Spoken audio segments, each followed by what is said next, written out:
Mesdames, Messieurs, bonjour. Merci beaucoup d'être présents, surtout à cette heure qui n'est pas la plus facile pour organiser une conférence dans la journée. On va vous parler de prospection commerciale, sujet évidemment extrêmement vaste pour lequel nous avons 4 intervenants présents. On a 45 minutes, donc on va essayer de faire efficace dans les différentes interventions. Ce que je vous propose tout de suite, c'est de commencer par un premier tour de table de présentation, que chacun puisse prendre une petite minute pour se présenter. Et puis ensuite, je vous expliquerai un petit peu le déroulé qu'on a prévu. On essaiera de se garder du temps pour vos questions. Par contre, il y a un point très important. S'il y a un moment, on utilise des termes qui ne sont pas compréhensibles par tous, n'hésitez surtout pas à lever la main, à intervenir, qu'on puisse clarifier tout de suite ces termes. Eric, vous avez le micro qui est juste en dessous de vous. Je vais vous laisser commencer et vous présenter. Très bien. Bonjour, je suis Eric Barnel, cofondateur de Corporama.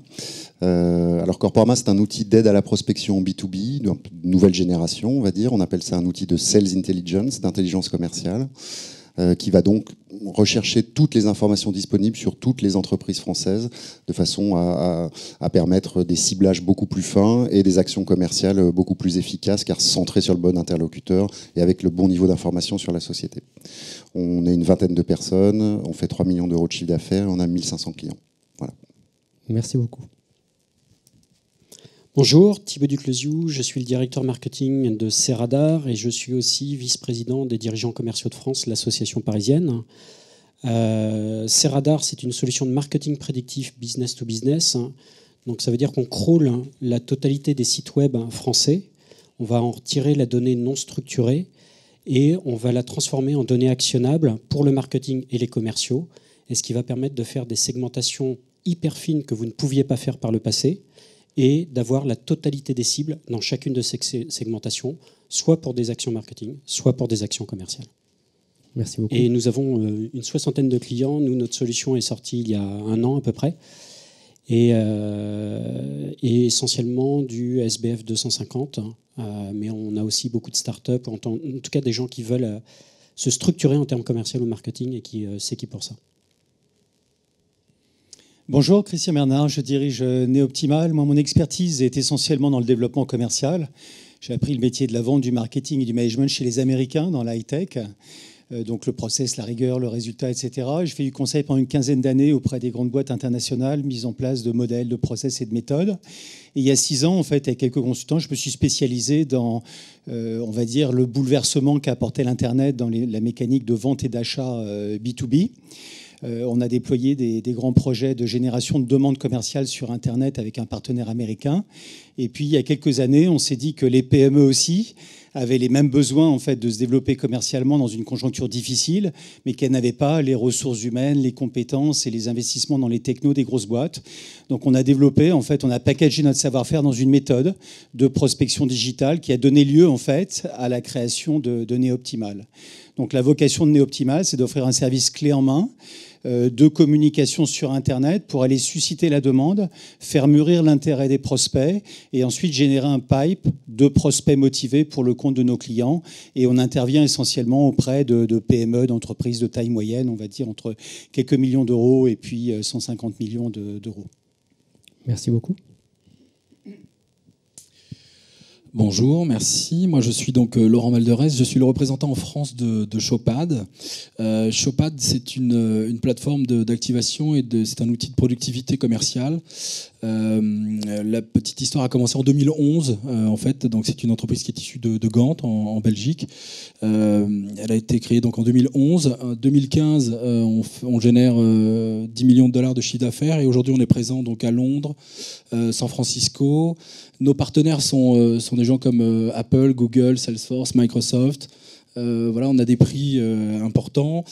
On a gagné d'ailleurs tout à l'heure le prix DCF sur la performance commerciale. En fait, Showpad, c'est une plateforme qui va vous aider à activer le contenu, c'est-à-dire en fait à donner le contenu aux commerciaux dans le bon contexte, et surtout en fait à ce que les commerciaux puissent utiliser ce contenu en clientèle et en même temps après pour partager le contenu. L'idée dans tout ça, c'est la partie visible de l'iceberg.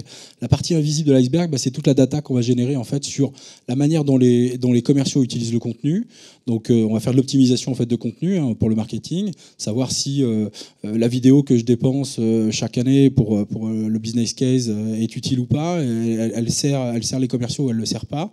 Et surtout pour le commercial, eh bien c'est de pouvoir avoir une vision assez concrète de ce que fait le client avec le contenu qu'on lui adresse. Voilà, est-ce qu'il a lu la page 2, la page 5, etc.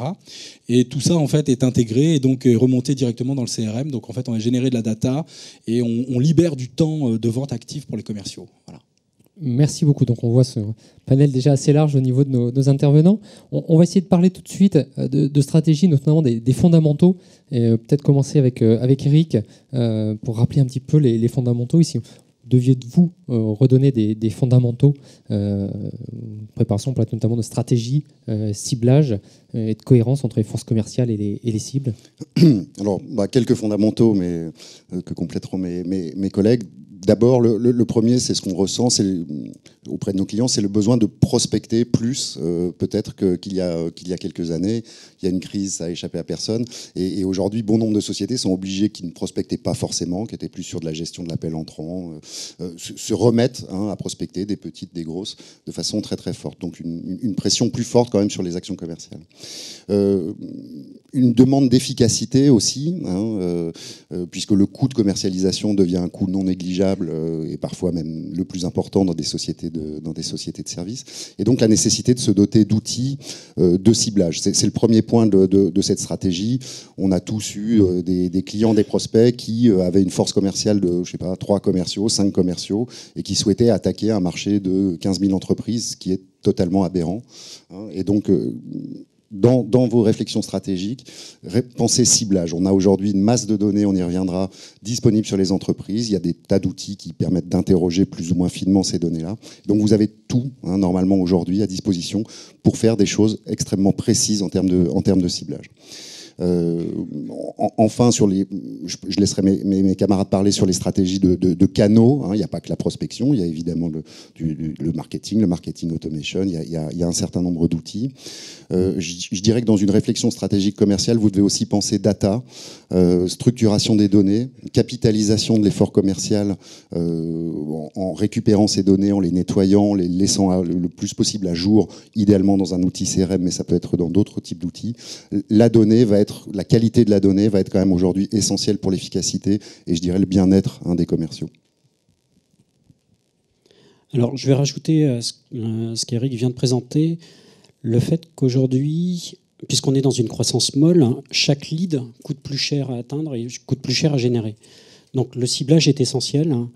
Et le ciblage, c'est chercher à avoir vraiment le haut de la pyramide, là où on est capable d'avoir des taux de transformation supérieurs.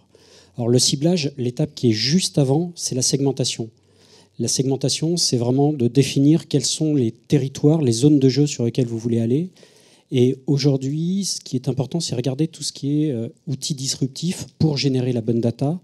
Et vous avez des outils qui vont utiliser tout ce qui est big data, tout ce qui est data science, tout ce qui est machine learning, qui vont vous permettre de disrupter complètement les approches de segmentation type code NAF, donc les éléments historiques, pour avoir d'autres approches et vous permettre de générer les bons ciblages. Étape 1, segmentation. Étape 2, ciblage. Étape 3, c'est la data en termes de contact, effectivement, ou de contenu et de réseau de contenu. Et là, je vais passer la main à Néoptimal. Merci. Il semble qu'il y ait une logique dans tout ça. Non, effectivement, une fois que vous avez bien déterminé votre cible de marché, et que vous avez arrêté finalement une stratégie de prospection commerciale, de développement commercial. C'est-à-dire globalement quelle histoire vous allez bien pouvoir raconter au marché pour susciter son intérêt et par quels moyens en fait vous allez vous y prendre. Moi, je rajouterais 2 éléments. Chaque entreprise a aujourd'hui 3 grandes catégories de ressources en fait pour se développer commercialement. Elle a ses commerciaux selon son modèle de vente, des revendeurs, des distributeurs, des commerciaux au téléphone, etc. elle a ses ressources marketing et elle a évidemment le digital. Et de plus en plus, il faut être capable, en termes de management de votre développement commercial, de savoir bien synchroniser l'ensemble de ces ressources là où finalement elles sont les plus efficaces. Donc vous voyez sur ce schéma, vous voyez les codes couleurs, là où les couleurs sont les plus foncées, c'est là où il faut utiliser la ressource. Donc typiquement pour aller toucher de nouveaux prospects et les attirer vers vous, là où un commercial ne peut parler à un prospect qu'un à la fois, le digital évidemment peut toucher des milliers de personnes en même temps. Le marketing est de plus en plus utilisé au milieu pour venir conforter finalement une impression qui a été créée sur Internet dans des échanges automatisés. Ça peut être la présentation d'un orateur, d'un témoin, etc. Et de plus en plus, en fait, les commerciaux sont utilisés en aval du cycle pour venir convaincre. C'est là où leur expertise est la plus utile. Même si il existe de nouveaux outils avec ces solutions-là qui permettent aux commerciaux d'être plus efficaces dans la prospection. Mais oublions en fait l'appel téléphonique à froid, les annuaires, les salons. Ici, on est dans une conférence, etc. Parce que bon, force est de constater que ce sont des mécaniques qui sont de moins en moins efficaces. Et le deuxième principe que je voudrais partager avec vous pour compléter, après ciblage et stratégie, c'est qu'aujourd'hui, vous ne pouvez plus vous développer commercialement sans avoir vraiment une machine de guerre techno qui va vous permettre en fait d'exécuter votre stratégie de développement commercial. Alors concrètement, qu'est-ce que ça veut dire ? Ce schéma ici reflète un petit peu. En gros, le job, c'est vous devez attirer de nouveaux prospects à vous. Ensuite, vous devez le motiver à s'intéresser en fait à vos expertises, à vos solutions, et vous devez ensuite le convaincre d'acheter vos produits et vos services. Donc en haut, aujourd'hui, les réseaux sociaux sont devenus un élément essentiel du mix. Donc il faut être en mesure en fait de publier des articles très fréquemment sur beaucoup de profils et dans beaucoup de groupes professionnels pour qu'on vous voit. Ensuite, l'emailing n'est pas mort, loin s'en faut. Il faut savoir exploiter des bases de données efficaces pour ensuite aller toucher un cœur de cible. Et ça, c'est pour la partie attirée. Au milieu, vous avez besoin de sites web qui sont optimisés avec les technologies, les pages d'atterrissage, les formulaires, les boutons d'action, etc., pour créer en fait du contact commercial. On est loin des sites vitrines et vous avez besoin d'automatiser en fait vos conversations commerciales dans du marketing automation. Et ensuite, le CRM sert à suivre les activités commerciales. Donc voilà les compléments que je voulais apporter. Alors, on reviendra évidemment sur certains points plus en détail. On va laisser la parole à Laurent pour parler fondamentaux. Peut-être terminer sur le rôle final, on en a parlé du vendeur, de son optimisation. On parle beaucoup d'Internet. Il y a des outils connectés qui permettent d'améliorer là aussi leur efficacité. Donc au final, les taux de transformation, puisque quand c'est le vendeur qui est en face à face, et justement souvent pour des opérations plus importantes que ce qu'on peut faire uniquement sur Internet, là aussi, le fait de pouvoir jouer sur son taux de transformation va changer beaucoup de choses. Oui, c'est-à-dire qu'en fait, effectivement, aujourd'hui, c'est difficile de prospecter. Vous prenez votre téléphone, c'est très difficile d'obtenir un rendez-vous. En revanche, donc effectivement, nous on arrive un peu à la boucle de tout ça, c'est-à-dire qu'en gros, effectivement, il y a les réseaux sociaux, il y a les sites web, il y a l'inbound marketing, il y a un certain nombre d'outils comme ça qui permettent de prospecter. En revanche, il faut quand même être concret, enfin rester concret. Je dis pas que c'est pas concret, hein, mais ce que je suis mal exprimé. Mais ce que je veux dire, c'est que le business, il est quand même sur le terrain. Il est quand même face aux gens. Et dans beaucoup d'entreprises, les gens n'achètent pas parce qu'ils ont été sur votre site web. Donc à un moment donné, il faut transformer ces leads. Et là, nous, on intervient, je dirais après. C'est-à-dire que le marketing va avoir de l'inbound, va avoir ce que disait Néoptimal. Donc en fait, il va fournir des leads en fait au développement commercial. Mais la prospection s'arrête pas là. La prospection, elle s'arrête au moment où le client a signé, quoi, voilà. Et ça devient un client. Et après, il va rentrer dans de la vente à un client. Et donc, on va développer le compte. Mais globalement, la prospection, elle est effectivement du moment où j'identifie un contact et au moment où je vais lui présenter mes offres jusqu'à la signature. Et donc, Shopad, par exemple, c'est quelque chose qui va accompagner justement tout ce processus. Et surtout, en fait, c'est close the loop, en fait. Si vous voulez. C'est-à-dire qu'en gros, le marketing va donner des leads aux commerciaux. Et en fait, vous avez plus du tout de vision sur ce que j'appelle le parcours digital du client.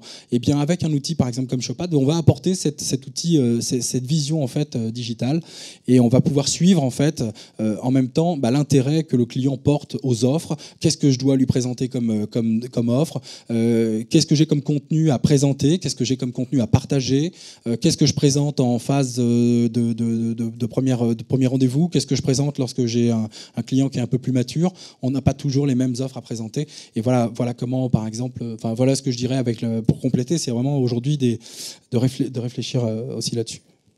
Thibaut. Alors, je voudrais revenir sur ce que tu disais, Christian, et pareil, Laurent. Les stratégies commerciales, en tout cas de prospection, ne sont pas que digitales. Là, je reprends ma casquette dirigeant commerciaux de France.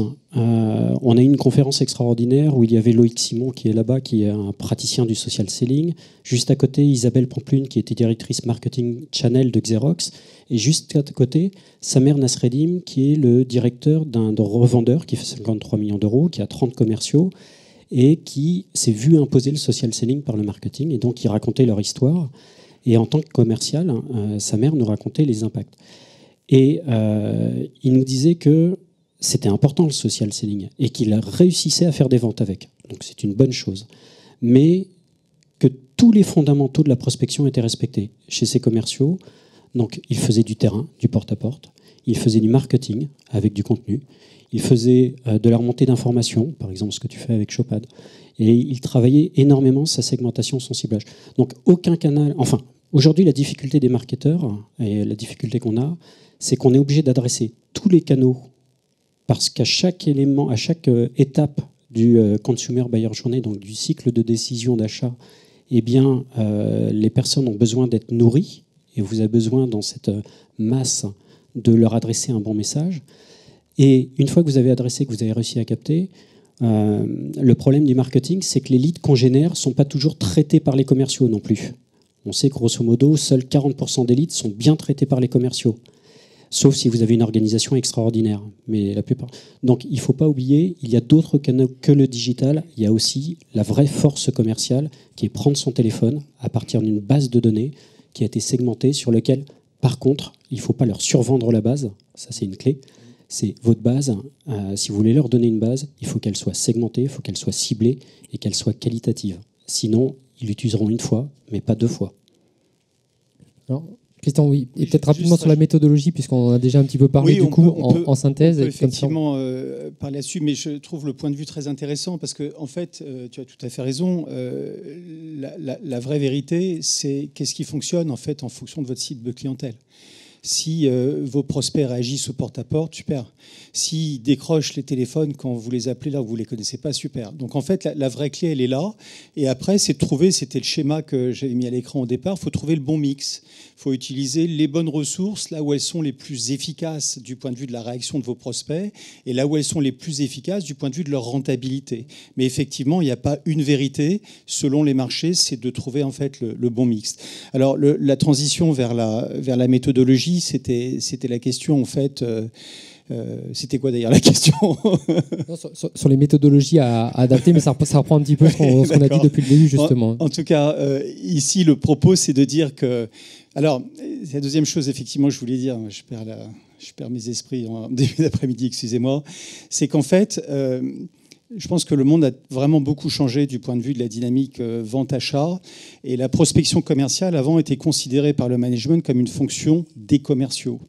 Et en réalité, aujourd'hui, moi, mon point de vue, c'est que la prospection commerciale, c'est une fonction de l'entreprise. Et donc, il faut l'organiser globalement et chacun à l'intérieur va trouver son rôle. Et la deuxième chose, c'est que, en fait, c'est super compliqué parce que comme il y a profusion d'endroits où vos prospects vont pour s'informer, que les usages, en fait, sur Internet sont très différents. Vous avez des gens qui sont abonnés à des blogs, vous avez des gens qui vont jamais sur Internet, vous avez des gens qui utilisent LinkedIn pour s'informer, d'autres qui utilisent uniquement LinkedIn pour faire des contacts, etc. Donc, vous avez une telle diversité d'usages de l'Internet, de lieux dans lesquels les gens vont s'informer, de canaux qu'ils utilisent, le search, etc., les mots-clés qu'ils tapent, que en fait, vous êtes confronté à une problématique systémique.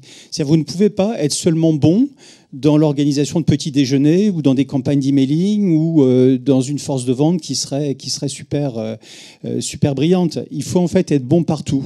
Et donc quand vous regardez, il faut être en mesure de communiquer de manière efficace dans tous les canaux que vos prospects utilisent pour s'informer, pour susciter leur intérêt au début. Et puis ensuite, il faut l'emmener en fait dans une conversation commerciale que vous pouvez laisser dans les mains de vos commerciaux si le prospect y est prêt. parce qu'aujourd'hui, les prospects veulent plus trop rencontrer nos commerciaux trop tôt quand même dans leur cycle d'achat, ou alors vous pouvez la scénariser et l'automatiser en fait sur Internet. Donc c'est vraiment la dimension systémique ici de ce schéma que je voulais mettre en avant. Il faut être bon sur tous les canaux et sur toutes les méthodes, parce que votre prospect ne va pas en utiliser un seul, il va se faire une opinion globalement. Et tous les touchpoints en fait sont super importants, et l'impression qu'il laisse. Alors, ce que je vous propose, c'est peut-être d'avancer un peu plus, alors, peut-être avec Eric et Thibaut dans un premier temps, sur cette partie justement en amont de collecte ou d'identification et des outils qu'on peut utiliser. Donc, vous avez vraiment deux acteurs privilégiés sur comment détecter ces prospects, les qualifier, puisqu'on en a parlé. Il faut essayer d'avoir des choses qui soient bien ciblées et aller jusqu'à... alors, si possible, on en parlera, le fait qu'ils soient réellement traités, mais sachant qu'a priori, plus ils vont être bien qualifiés, plus ça va faciliter le travail pour motiver les commerciaux à les traiter. Alors moi, je ne couvrirai pas tout, je vais parler de ce qu'on propose chez Corporama. Et chez Ceradar, je le sais aussi. C'est plus la détection, on va dire, de ces signaux, de ces événements qui rythment la vie d'une entreprise et de vos prospects. Et donc, à quel moment je contacte ces entreprises, qu'est-ce qui fait que je dois les appeler et comment je maximalise mes chances d'être entendu à un moment donné par un prospect. Cette agrégation de données, ces crawlings, ces partenariats, ces interrogations de réseaux sociaux, elles permettent aujourd'hui des choses vraiment extraordinaires. Et ça, pour une toute petite entreprise comme pour un très grand compte. On a des clients chez qui on équipe 400 commerciaux et puis des entreprises individuelles qui utilisent nos outils. Ce sont des outils en mode SaaS. Donc il y a aussi, on n'en a pas parlé, mais une démocratisation très très grande de ces outils et une souplesse très grande de ces outils. Alors, qu'est-ce que c'est que l'analyse de ces événements ? Eh bien, je suis commercial à Bordeaux, je cherche des clients dans l'industrie et idéalement à 15 km de tel point parce que je vais me déplacer ou j'ai un événement. Idéalement une société qui est en croissance, qui exporte, qui vient de gagner un appel d'offres, pourquoi pas, tiens, elle sera peut-être plus sensible à ce que j'ai à lui proposer, qui recrute des commerciaux, puisque j'ai à lui vendre un outil CRM par exemple, et dont le directeur commercial vient d'arriver il y a moins de 6 mois. Et puis s'il pouvait en plus avoir des articles, des blogs, des choses sur lesquelles il parle d'une réflexion autour du marketing automation, ça serait un vrai plus. Vous avez aujourd'hui sur le marché des outils qui sont capables de faire ça. Donc quand on vous parlait tout à l'heure de ciblage ou de déclencheur, on est quand même de plus en plus loin de la prospection de l'angle dur et du page jaune que l'on appelle à tour de bras. On va être capable de vous sortir les 10 sociétés qui correspondent à ces critères-là. Et en plus, la plupart de ces outils, et Corporama en fait partie, vont être capables de vous alimenter chaque jour ou chaque semaine des 5 meilleures sociétés qui correspondent à ces critères-là. Là, on est dans des outils qu'on appelle prédictifs.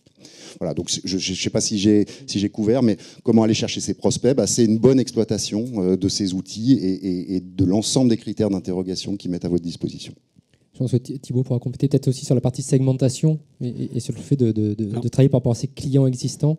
Oui, alors ce qui a été dit est totalement juste. Aujourd'hui, on a la chance de bénéficier des technologies qui permettent de remonter ces signaux d'affaires. Donc ça, c'est un vrai bénéfice. Après, revenons, je vais mélanger la première question et la deuxième sur les fondamentaux et cette donnée-là. En tant que marketeur, on a tous une problématique à régler, c'est nos ressources, nos budgets, comment on les alloue pour aller chercher les bons prospects. Donc on connaît le Consumer Buyer Journey où l'idéal c'est d'avoir que des clients qui sont dans la phase sélection. Bon, quand on a un peu plus d'argent, on va même les prendre dans la phase évaluation et quand on a un peu plus d'argent, on va les chercher dans la phase considération et quand on a encore un peu plus d'argent, on va même mettre de l'argent dans la phase awareness. Donc on va faire tout le cycle. Puis après il y a recommandation, finalisation, mais ça après. Il y a une autre chose, ça c'est, je vais reprendre l'exemple d'un de nos clients qui s'appelle Cegid. Cegid utilise le même fichier depuis 3 ans. Depuis 3 ans, il a un fichier qu'on lui a généré il y a 3 ans, alors on en a généré plein d'autres. Eh bien, ce fichier, chaque année, donne de meilleurs résultats en prospection. Pourquoi ? Parce qu'il a l'historique du contact qu'il a généré une première fois, et l'année suivante, comme il rappelle tous ceux qui étaient intéressés, mais pour dans 2 ans, eh bien, il a un plus, il génère plus de taux de transformation. Et puis l'année suivante, encore plus de taux de transformation parce qu'il a encore plus d'informations sur les sociétés. Ça, c'est aussi une dimension qui n'est pas écrite ici, mais qui est essentielle, c'est-à-dire avoir l'historique de tout ce que vous faites et en travaillant sur des fichiers qui sont segmentés. Alors, juste, je me permets de vous couper parce qu'il y avait une petite question aussi qui était sur de l'achat, de la location de fichiers pour ceux qui travaillent encore de cette manière-là.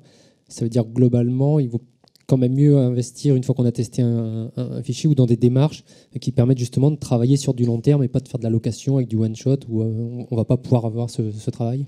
En fait, deux choses. La première, on est dans un monde qui est très vivant. Actuellement, il y a le monde des smart homes qui est parti. Il y avait l'IoT il n'y a pas très longtemps, les green tech avant, les smart tech avant. Là, il y a les martech. Enfin, on a des mots qui s'inventent tous les jours et qui créent des nouveaux écosystèmes. Ces nouveaux écosystèmes, déjà, les bases de données historiques, ce que j'appelle les bases de données historiques, c'est-à-dire les identifications de segments par les codes NAF, datent de 73, n'ont pas été mis à jour pour les sociétés qui sont historiques, et celles qui sont récentes, on se met dans des cases génériques. J'ai créé ma société il y a 4 ans. J'étais dans une case générique globale. Donc c'est compliqué d'identifier par les codes NAF et on a des résultats qui sont à 60-70% dans le secteur d'activité en termes de réalité. Donc on a 40% des appels qui sont mauvais, qui vont user les commerciaux. Donc aujourd'hui, il faut profiter des nouvelles technologies, il faut accepter les approches disruptives qui sont très techno finalement pour aller chercher ces secteurs d'activité vivants qui vont permettre d'alimenter les bases de données, mais en ciblage, qui est quelque chose qui doit s'apprendre, que vous ne maîtrisez pas. Il faut être accompagné par un data scientist, par quelqu'un qui va vous amener à des bonnes pratiques pour arriver à votre ciblage, parce qu'on vous fait penser différemment, et va vous livrer des segments, des cibles qui sont dans la totalité, et sur lesquelles vous allez effectivement, ce que tu viens de dire, travailler dans la durée, parce que c'est là où vous allez être efficace, si vous avez la capacité de travailler dans la durée. Et si vous travaillez dans l'immédiateté, parce que vos budgets sont plus restreints, à ce moment-là, les signaux d'affaires sont effectivement une source intéressante, mais beaucoup plus rare. Parce qu'un signal d'affaires, les gens dans la sélection, si vous connaissez la courbe, awareness très fort, puis après considération, on vous voit de moins en moins, évaluation de moins en moins, sélection quasiment plus, puis recommandation, finalisation, ça repart. Donc ici, il y en a très très peu. Donc réussir à les cibler. Juste ici, chapeau. Et ça existe. On peut le faire sur Twitter, on peut le faire sur LinkedIn, on peut le faire sur Facebook. Ça existe, ça se fait. C'est ce qu'on appelle les signaux d'affaires. Eric ? Oui, juste sur location-achat, sur votre question. Moi, j'ai envie de vous dire très prosaïquement, vous ne connaissez pas le fournisseur d'emails et de données, faites de la location. Si vous a vendu quelque chose qui n'est pas terrible, il sera le premier embêté. Et puis, au bout de la 2e, 3e opération où tout va bien, vous avez des super retours, posez-vous la question de l'achat. Et en effet, après, de la récupération de toutes ces données dans vos bases et de l'exploitation en marketing automation dans la durée. Voilà. Alors, on va avancer, on l'a déjà abordé sur le principe ce qu'on appelle lead nurturing, sur le fait d'alimenter... Alors, en pilotage automatique, entre guillemets, est-ce que ça peut vraiment exister et d'expliquer en tout cas différents process qu'on peut mettre en place. Oui. En fait, une réaction sur cette conversation. Moi, j'ai toujours adoré le métier de la vente, du marketing, des process commerciaux, etc. Je trouve ça passionnant parce que c'est la psychologie en fait de personne à personne et ensuite vous organisez finalement, vous essayez d'influencer cette psychologie à travers des actions que vous prenez. Et en fait, il n'y a pas du tout d'opposition entre les hommes et les femmes qui composent en fait la force de vente pour la réduire à l'expression des commerciaux et puis l'usage des technos. En revanche, je trouve que ce qui est formidable aujourd'hui, c'est que toutes ces technos qui existent, le big data, le crawling, tout ce qui vient d'être évoqué ici, donnent des potentialités qui sont totalement inouïes sur ce qu'on est en mesure de faire. Et en fait, ça doit être en mesure de décupler, déjà d'aider les forces de vente, de décupler en fait leur productivité, leur potentialité, etc. Donc je voudrais juste dire ici qu'il n'y a pas du tout d'opposition et que les personnes ont leur rôle à jouer. En revanche, ce que je constate moi en clientèle tout le temps, c'est que autant les équipes marketing ont relativement vu la lumière et se sont relativement adaptées à cette nouvelle donne, autant je trouve que souvent, et moi mon secteur c'est plutôt les entreprises de taille moyenne, les forces de vente sont très en retard. Et en fait, il faut vraiment qu'en termes de management, on aide les commerciaux à tirer le meilleur parti en fait de toutes ces technologies qui existent pour pouvoir être plus efficaces elles-mêmes. Et en fait, vous voyez ici, je pense qu'on en a une illustration, c'est-à-dire que quand on pense, c'était la question lead nurturing ou marketing automation, en fait, on pense automatisation, c'est-à-dire quelqu'un télécharge, dans l'exemple de gauche ici, une infographie, sur une tendance de marché, des statistiques qui mettent en évidence une opportunité ou un risque. Donc vous utilisez ce genre de support pour créer l'attention, pour susciter l'intérêt. Et à partir de là, vous savez que la personne a lu l'infographie, donc la machine va envoyer un email automatisé qui va lui proposer en fait d'aller dans un autre endroit pour télécharger ici un article d'expert, un livre blanc, une étude de cas, etc. Et en réalité, c'est pas une communication traditionnelle. En réalité, c'est une conversation commerciale. Donc vous reprenez les fondamentaux qui ont été évoqués tout à l'heure, qui sont ceux de l'efficacité des commerciaux quand ils ont le fil de A à Z, c'est-à-dire d'une première conversation où ils essayent de créer l'intérêt chez un prospect qui n'a pas de besoin exprimé, jusqu'au moment où ils vont conclure l'affaire. Et en fait, c'est la même conversation que vous allez essayer de scénariser. Et ensuite, vous allez découper cette conversation en bribes que vous allez créer dans des contenus qui vont être un peu en self-service sur Internet. Mais c'est vraiment la même logique de conversation commerciale que vous allez automatiser. Et l'avantage, c'est que du coup, vous allez initier des cycles de prospection sans avoir besoin d'utiliser les commerciaux, parce que ce n'est pas là où ils sont les plus efficaces, sur Internet. Et deuxième intérêt, c'est que vous avez une machine qui continue de tourner toute l'année. C'est-à-dire, vous lancez un livre blanc, vous faites une campagne en février. En novembre, quelqu'un tape des mots-clés dans Google. Il tombe sur l'article qui parle de votre livre blanc. Il arrive sur le livre blanc et la machine relance la conversation comme un commercial le ferait, etc. Donc voilà, c'est ça pour moi le lead nurturing. Ça doit vraiment faire partie du dispositif et ça n'enlève rien en fait à la compétence et au rôle des commerciaux qui peut intervenir plus en aval, plus efficacement. Merci. Alors, c'est pour parler des conversations, ça, automatiser les conversations. Moi, je dirais que là, on est encore sur le site web. Et bon, ok, mais je dirais qu'à un moment donné, comme je dis souvent, la prospection, elle s'arrête pas du tout au site web parce que globalement, les taux de transformation sont assez c'est assez difficile d'avoir des vrais taux de transformation avec par ce biais-là, quoi. En revanche, vous pouvez vraiment calculer ce que les commerciaux font sur le terrain.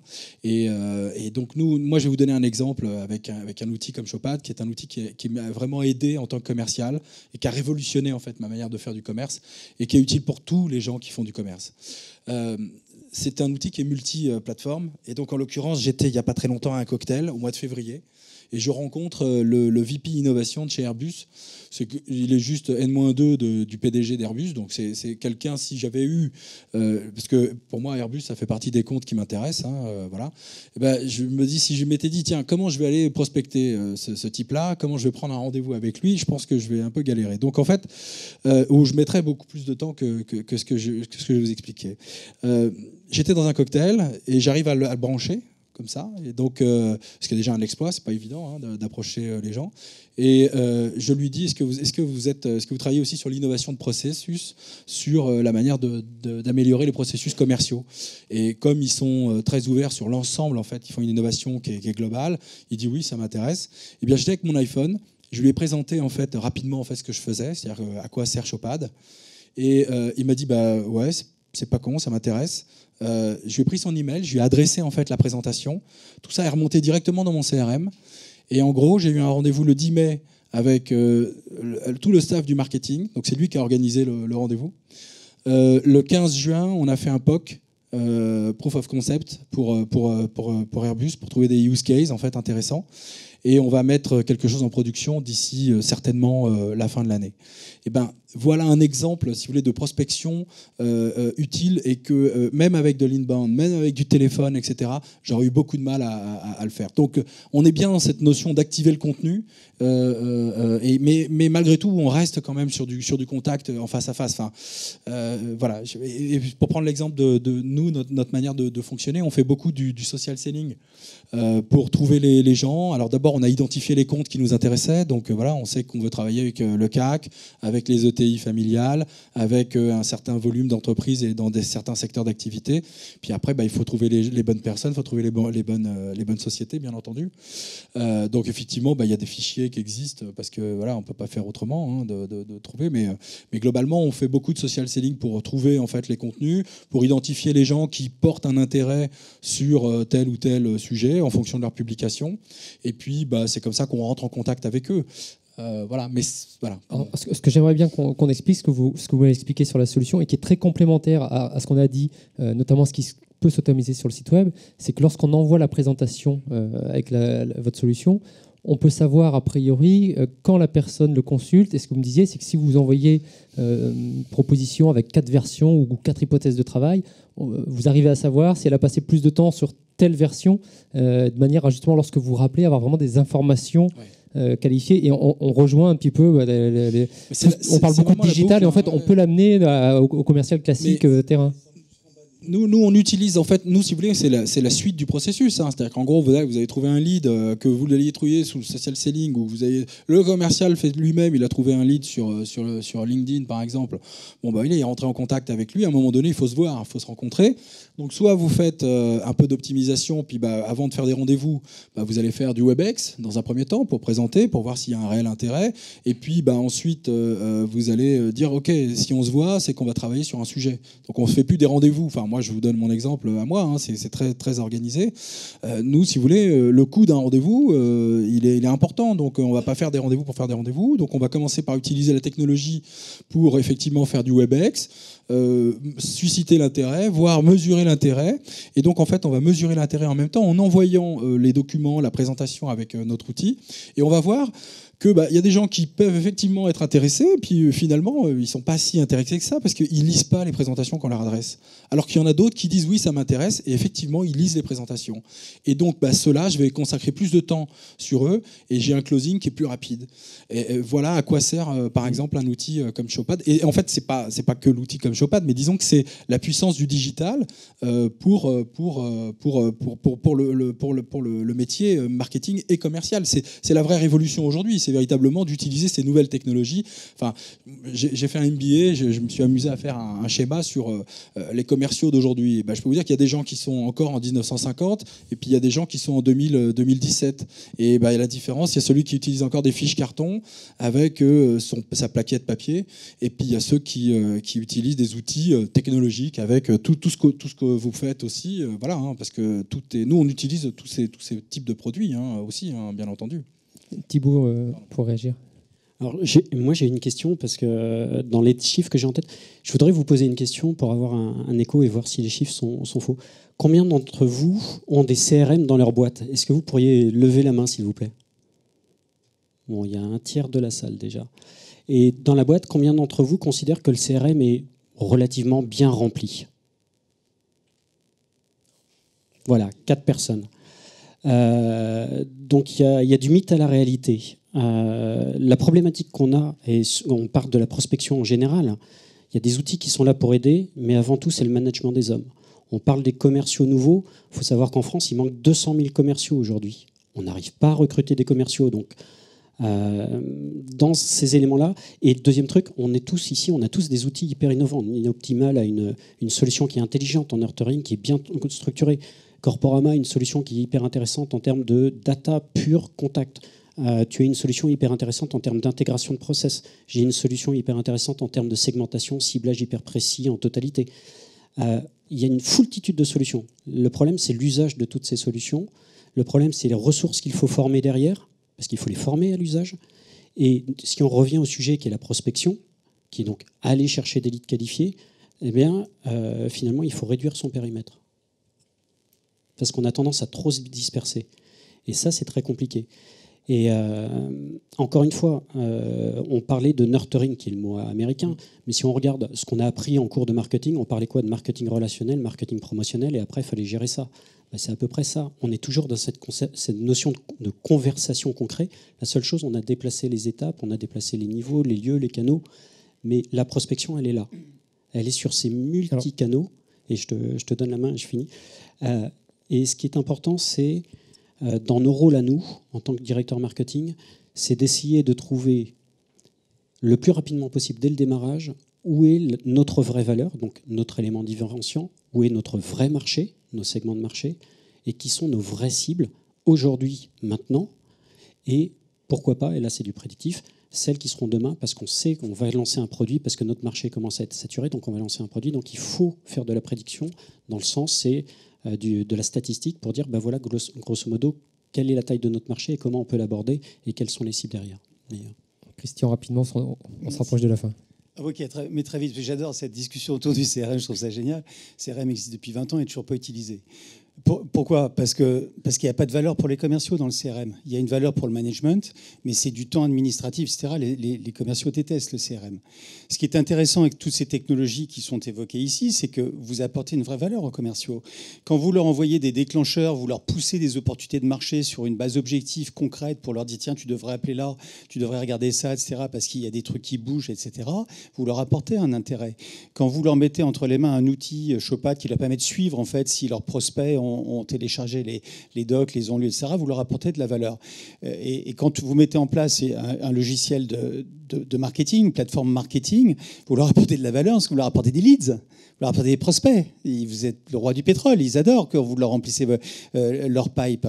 Donc en fait, je pense que l'enjeu pour nous tous en termes de management des équipes, c'est qu'il faut absolument organiser les activités sous l'angle d'un process. Moi, je ne crois pas à la chance. Moi, j'étais formé par les Américains il y a très longtemps et j'ai vraiment compris la valeur de ça. C'est que la vente, c'est une science. Autant que c'est du talent pour conclure les affaires. Et donc, organiser les activités sous l'angle d'un process qui est basé sur la psychologie des gens que vous avez en face de vous. Vous allez déterminer les activités, qui fait quoi à quel moment et quels outils ils doivent utiliser pour être efficaces. Et à partir de ce moment-là, il faut vraiment les acculturer, les former à la techno pour qu'ils puissent vraiment utiliser les outils à bon escient. Et le CRM, derrière, c'est vraiment devenu une espèce de réceptacle administratif, purement et simplement. Il n'y a pas vraiment de valeur pour les commerciaux. Eric. Alors moi, je voudrais pousser un cri d'amour pour le CRM. Pourtant, je ne suis pas du tout éditeur de solutions CRM. Mais aujourd'hui, je devrais recréer une société. Je n'attendrai pas d'avoir 10 commerciaux pour me doter d'un CRM. Je le ferai, mais véritablement dès le début. Et toutes les jeunes sociétés que je vois qui se montent et qui marchent partent directement avec un CRM. Mais d'accord avec toi sur la mauvaise utilisation qui a plein de raisons. C'est sûr que si on fait un CRM pour fliquer les gens, pour imposer un certain nombre de contraintes, évidemment, ça ne marche pas et les commerciaux ont le sentiment de perdre du temps. Mais je trouve que c'est quand même de moins en moins le cas. Dès lors qu'on arrive à connecter tous nos outils avec des CRM, nous on est connecté avec 40 CRM, donc un commercial qui fait un ciblage, qui repère quelqu'un sur Corporama, il a une chance sur deux, il y a des dizaines et des dizaines de CRM, mais on va dire une chance sur deux avec ces 40 CRM qui sont les grands du marché, qu'en un clic, il l'ajoute dans son CRM avec le bon SIRET, le bon sirène, son lien via des LinkedIn, le chiffre d'affaires, les effectifs, le descriptif de l'activité, les offres d'emploi publiées, etc. C'est un gain de temps énorme, premièrement. C'est un ajout de données de qualité qui va permettre aux responsables marketing, aux responsables data d'avoir une clé, le sirène, le SIRET, c'est bête, mais c'est comme ça que ça marche, qui va permettre de mettre à jour très facilement, en permanence, la société, sa croissance, le fait qu'elle soit active, plus active. C'est quand même tout cela est quand même relativement simple. Ce qu'il faut, c'est choisir des outils qui se parlent facilement, des outils techniquement aussi, c'est un point intéressant par rapport à cette culture des commerciaux, qui sont packagés, qui sont simples. On ne peut pas demander à des commerciaux d'apprendre à se servir de 50 outils compliqués, des outils d'envoi de propal, de CRM, de segmentation, de réseaux sociaux, etc. Mais alors c'est notre responsabilité, mais si on fait bien les choses, et on essaye de le faire bien, les commerciaux, très vite, quand même, prennent en main ces outils, ils gagnent un temps fou entre quelqu'un qui... Il faut quand même voir la différence d'efficacité. Moi aussi, j'ai des commerciaux qui ont plutôt 40, 45 ans et qui ont eu un peu plus de mal à passer à ces outils par rapport à des commerciaux qui ont 25 ans. Mais je peux vous dire que quand ils y passent, il y a une différence d'efficacité qui est énorme. Qui est énorme. Non. Alors moi, j'ai 40 ans, j'utilise un CRM depuis longtemps. Non, le CRM, c'est sûr qu'aujourd'hui, c'est pas comme le dit Christian.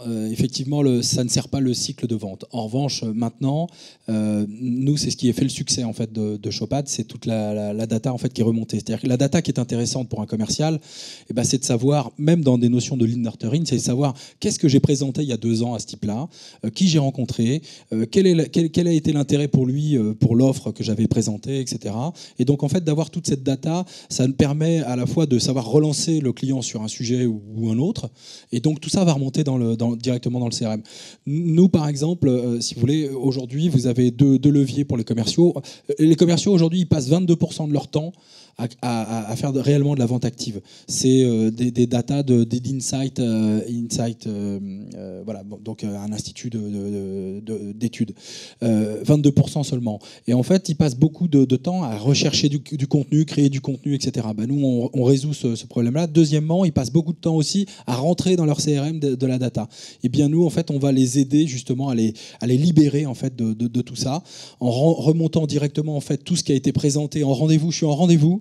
Tout ce que je présente, ça remonte directement dans mon CRM sous ma fiche client. C'est-à-dire que je sais exactement ce que j'ai présenté ce jour-ci pour vis-à-vis de ce client-là. Et mieux, tout ce que j'ai partagé ensuite, ça remonte aussi sur mon CRM. C'est-à-dire que dès que j'ai envoyé quelque chose, ça va remonter directement sous mon CRM. Et bien moi, je gagne un temps fou aujourd'hui en tant que commercial et j'apporte de la data à mon marketing et j'apporte aussi une vision très précise pour le VP Sales qui est de savoir l'engagement des clients. C'est-à-dire en fait, lui, aujourd'hui, les reportings, aujourd'hui, ils sont plutôt déclaratifs que factuel. Et bien là, avec une solution, par exemple, comme nous, on propose, vous avez des reportings qui sont factuels. C'est-à-dire que ce mois-ci, on avait dit qu'on pousserait l'offre grand compte. Et ben, je peux mesurer clairement combien d'offres ont été poussées sur le terrain. Voilà. Et je peux voir clairement les clients qui sont intéressés. C'est-à-dire que j'ai un commercial qui me dit ce client, je l'ai vu au Devcom, il est chaud bouillant, je le mets à 60%. La réalité, c'est que, ok, mais enfin, il n'a pas lu la propale, il n'a pas lu la proposition commerciale, pardon, il n'a pas lu nos documents. Peut-être qu'il y a encore un peu de travail avant de le mettre réellement à 60%. Et donc là, c'est des outils comme ça qui vont vraiment permettre de faire de travailler sur la performance et l'efficacité. Alors, on arrive déjà au terme des 45 minutes. Je voudrais peut-être un dernier tour de table avec un mot de conclusion chacun. Alors, c'était la dernière question, peut-être sur un indicateur de performance justement à contrôler ou un point à surveiller par rapport à ça pour justement, en termes de performance, suivre efficacement, avoir un repère. Qui va commencer Eric. Pourquoi pas. Moi, le repère, c'est le chiffre d'affaires généré et les coûts de commercialisation. Après, et évidemment, chacun va mettre en place des suivis sur telle opération marketing, tel emailing, voilà. Mais je ne suis pas un spécialiste de la mesure du ROI de chacun des canaux. Moi, voilà, il faut qu'un commercial ou qu'une opération de marketing me rapporte 2 à 3 fois ce qui me coûte et je suis très content. Et si c'est plus, tant mieux. Donc c'est relativement simple. Thibaut. Alors, puisque celui-là qui est essentiel est déjà pris, je vais en trouver un autre. Aujourd'hui, puisqu'on parle des bases de données au démarrage et prospection, ce qui est essentiel, c'est le taux de transformation entre le nombre d'insights que vous lancez et la qualification derrière.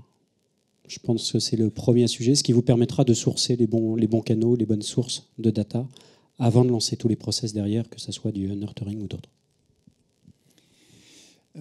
Vous aurez compris que moi je vois tout ça sous l'angle d'un process de bout en bout, depuis je suscite l'intérêt sur le marché jusqu'à je signe le contrat avec un client particulier.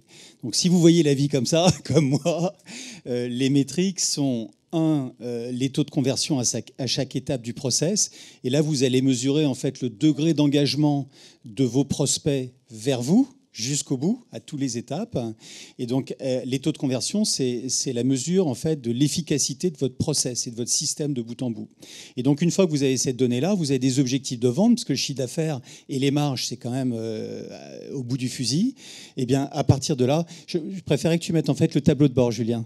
À partir de là, il faut mesurer les volumes. Combien, en fait, il faut envoyer, on va dire, sur Internet pour susciter l'intérêt? Combien est-ce que les commerciaux, s'ils font du réseautage dans les cocktails comme toi, combien est-ce qu'ils doivent rencontrer de prospects, etc. Enfin, tout est numérique à l'arrivée. Donc, il faut vraiment mesurer les volumes à toutes les étapes du process. Et ce qui est vraiment super intéressant avec tous ces technos de A à Z dans le process, parce qu'on a vu que ça couvrait la totalité du process, c'est qu'en réalité, vous n'êtes plus effectivement ni dans le déclaratif, il n'y a plus de temps administratif pour reporter ce qu'on fait, ce qui marche pas, etc. Vous avez des tableaux de bord. Tu peux remettre le tableau de bord, Julien? Vous avez des tableaux de bord. Plutôt, c'était plus en avant. Vas-y, remonte encore. Attends, voilà celui-là, voilà. vous avez des indicateurs en fait qui sont collectés par vos systèmes, hein, que ce soit entre les mains des commerciaux, entre les mains du marketing, peu importe, et qui vont vous donner de manière extrêmement précise la mesure de votre efficacité. Et si vous avez toujours ce bon vieux funnel ou pipeline en tête, vous avez les indicateurs de toutes les mécaniques que vous allez utiliser pour attirer de nouveaux prospects vers vous. Et puis au milieu du funnel, au milieu de l'entonnoir, si vous êtes sur des problématiques de conversion, et vous pouvez avoir des coupes pour voir quelles sont les méthodes qui sont plus ou moins efficaces. Vous allez pouvoir suivre les sources de leads à travers le digital, le marketing, les commerciaux, les taux de conversion en fonction des sources de leads, en fonction des psychologies de vos prospects, etc. Enfin, c'est une mine d'or, hein. Et donc, le mot de la fin en termes de conclusion, c'est, moi, je trouve que ça n'a jamais été... ce métier-là n'a jamais été plus passionnant qu'il ne l'est aujourd'hui, du fait des potentialités que recèlent toutes ces technos. C'est vraiment d'enfer, quoi, hein. On s'amuse au jour le jour. Et Laurent, pour la conclusion, un dernier mot. Merci. D'accord, ça c'est l'overview des fonctionnalités en fait de Showpad, mais bon, nous en fait, si vous voulez, on fait le lien en fait entre le marketing et le commerce et le terrain. C'est-à-dire qu'en fait, on va mesurer quand même quel type de contenu. En gros, aujourd'hui, le digital a fait que les gens sont plus informés et donc il faut leur apporter beaucoup plus d'informations. Donc il faut être plus percutant, plus pertinent en fait en clientèle. Donc l'objectif, c'est quand même d'apporter du contenu qui soit structuré, qui soit organisé pour faciliter en fait le commercial, et effectivement remonter tout ça dans le CRM pour gagner du temps. Et globalement, l'idée c'est quand même d'essayer d'avoir une mesure de l'efficacité à la fois des outils qu'on met à disposition. Alors je parle des outils, c'est-à-dire les assets marketing. Je crée une plaquette, je crée des business cases. Je vous donne un exemple. J'avais comme client, on a comme client Xerox. Xerox, si vous voulez, ils faisaient des business cases en fait pour chaque produit. Et puis ils se sont aperçus en mettant tout ça dans Showpad que ces business cases en fait sous forme de vidéo, elles étaient à peine utilisées par les commerciaux, et quand elles étaient utilisées par les commerciaux, c'est-à-dire donc diffusées aux clients, les clients eux-mêmes les regardaient pas. Et ben ils ont fait une optimisation en fait de budget sur des contenus en disant ok, ça sert à rien, on va arrêter, ou alors on va modifier en fait la manière de diffuser le contenu, et voilà ce que je sais pas si j'ai conclu quelque chose.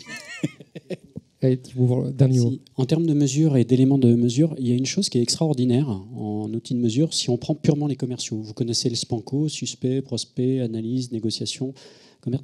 Eh bien, ce qui est hyper passionnant, c'est quand vous mesurez la deadline, le temps passé entre chaque étape. Et le coaching des commerciaux, c'est de réduire ce temps passé ou de voir s'il y a des dérapages dans cet élément-là. Ça, c'est aussi, si vous réussissez à piloter ces données-là, là, vous êtes vraiment gagnant en termes de prospection et commercial. Merci beaucoup. Alors, on va devoir arrêter parce qu'on a déjà dépassé pas mal le temps. N'hésitez surtout pas, si vous avez des questions, à venir voir nos intervenants, les retrouver également sur les stands, y compris pour voir concrètement les solutions, puisque là, on les a évoquées pour certaines, mais je pense qu'on peut se rendre compte en quelques minutes de choses qu'on ne soupçonne pas encore aujourd'hui. Donc, n'hésitez surtout pas à les rencontrer, et merci beaucoup. Et donc, la suite des ateliers à 14h30, je crois, pour la suite du programme. Merci beaucoup. Merci.